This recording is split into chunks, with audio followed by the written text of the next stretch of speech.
அன்பை உருவாக்கும் உடலுறவை திருப்திகரமாக்குவது என்னவென்று நீங்கள் மக்களிடம் கேட்டால் உங்களுக்கு வெவ்வேறு பதில்கள் கிடைக்கும். ஆனால் நீங்கள் தீவிரமான ஃபோர்ப்ளேவில் ஈடுபட்டு இருந்தால் செக்ஸ் சிறப்பாக இருக்கும் என்பதை நீங்கள் எப்போதாவது உணர்ந்திருக்கிறீர்களா? பிரதான பாடத்திட்டத்திற்கு முன் இதை நீங்கள் ஒரு ஸ்டார்டராக நீங்கள் நினைக்கலாம். எனவே ஃபோர்ப்ளேவை விரைவாக முடித்திருக்கலாம். ஒரு ஆணாக நீங்கள் படுக்கையில் உங்கள் துணையை திருப்திப்படுத்துவதற்கான வழிகளை பற்றி யோசிக்காமலும் இருக்கலாம். உங்கள் மனைவியோ அல்லது காதலிக்கு பாலியல் தூண்டுதலை உணர அதிக நேரமும் தேவைப்பட்டிருக்கலாம். ஃபோர்ப்ளேவில் அதிக நேரம் இருக்க தோன்றலாம். ஆகையால் நீங்கள் விரைவாக ஃபோர்ப்ளேவை முடித்துவிட்டு கிளைமேக்ஸை நெருங்குவது உங்கள் துணையை பலவீனமடைய செய்வதற்கான வழியாகும். ஃபோர்ப்ளே என்பது ஆடைகளை அவிழ்ப்பது மற்றும் முத்தமிடுவது என்று நீங்கள் நினைத்தால் அது தவறு. ஃபோர்ப்ளேவை ஆராய்வதற்கு உங்களுக்கு உதவக்கூடிய சில உதவி குறிப்புகளை தான் நான் இந்த வீடியோவில் சொல்ல போகிறேன். மேலும் உங்கள் துணை முன்பு எப்போதும் இல்லாத அளவுக்கு பாலியல் ரீதியாக தூண்டப்பட இந்த வழிகள் உங்களுக்கு பெரிதாக உதவும். நம்பர் 1, பூட்டிய படுக்கை அறையில் மட்டுமே ஃபோர்ப்ளே தொடங்க முடியும் என்று யார் சொன்னது? இந்த உணர்வு உங்கள் மனதை தாக்கும் தருணத்தில் நீங்கள் ஃபோர்ப்ளேவை தொடங்கலாம். உங்கள் மனதில் என்ன நடக்கிறது, நீங்கள் என்ன நினைக்கிறீர்கள் என்பதற்கான ஒரு குறிப்பை உங்கள் துணைக்கு கொடுக்க குறும்பு மெசேஜ்களை நீங்கள் அனுப்பலாம். குறும்பு நிமிஷங்களையும் நீங்கள் காலையில் இருந்தே தொடங்கலாம். இதன் மூலம் இருவருமே படுக்கை அறைக்கு செல்வதற்கு முன்பே உங்கள் மனைவியோ அல்லது காதலியோ உற்சாகமாக நீங்கள் உணர வைக்கவும் முடியும். இரண்டாவது, இருவருமே படுக்கை அறையில் இருக்கும் தருணம் உங்கள் கைகளை மெதுவாக உங்கள் துணையின் உடலில் சரியான இடங்களில் அடையட்டும். அவளுடைய ஆடைகளை அகற்ற உங்கள் கைகளை பயன்படுத்துவதற்கு பதிலாக அவளுடைய உடலை அவளது ஆடைகளை மூடிக்கொள்ளலாம். உங்கள் கை அவளது ஆடைகளில் நழுவி அவளது தோலையும் வளைவுகளையும் உணரட்டும். இதை உங்கள் காதலியோ அல்லது மனைவியோ மிகவும் விரும்புவார்கள். மூன்றாவது, உங்கள் கைகள் அல்லது உடலை கட்டி போட்டிருக்கும் போது அவளுக்கு என்ன வேண்டும் அல்லது என்ன விருப்பம் என்று அவளிடம் கேளுங்கள். இது சிற்றின்ப கடித்தல் முதல் நீங்கள் அவளை அவிழ்க்கும் விதம் வரை ஏதுவாக இருக்கலாம்.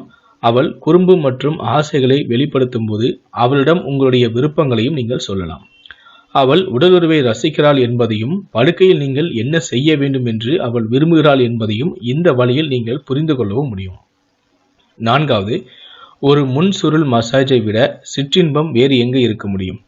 நீங்கள் அவளது பின்புறத்திலிருந்து தொடங்கலாம். பின்னர் அவளது இடுப்பு, முதுகு மற்றும் வயிற்று பகுதி என உங்கள் கைகளாலும் நாவாலும் மசாஜ் செய்யலாம். பின்னர் தொடைகள் மற்றும் கணுக்கால் அடையலாம். உங்கள் துணையின் மென்மையான சருமத்தை மென்மையாக அணுகுங்கள். மசாஜ் மென்மையாகவும் உணர்ச்சி நிறைந்ததாகவும் இருக்கும்போது நீங்கள் இருவருமே உடலுறவை மகிழ்ச்சியாக அனுபவிக்கலாம். ஐந்தாவது, நீங்கள் ஃபோர்ப்ளேவில் இன்னும் சில வேடிக்கைகளை சேர்க்க விரும்பினால் சில செக்ஸ் பொம்மைகளை வைத்து நீங்கள் விளையாடலாம். இந்த கிக்கி பொம்மைகள் கண்மூடித்தனமாகவும் நீங்கள் பயன்படுத்தலாம் மற்றும் கேலி கிண்டல் செய்தும் விளையாடலாம். உங்களுடைய மனைவி ஆதிக்கம் செலுத்துவதாக நீங்கள் காண விரும்பினால் இந்த பொம்மைகளை அவள் பொறுப்புக்கேற்ப அனுமதிக்கலாம்.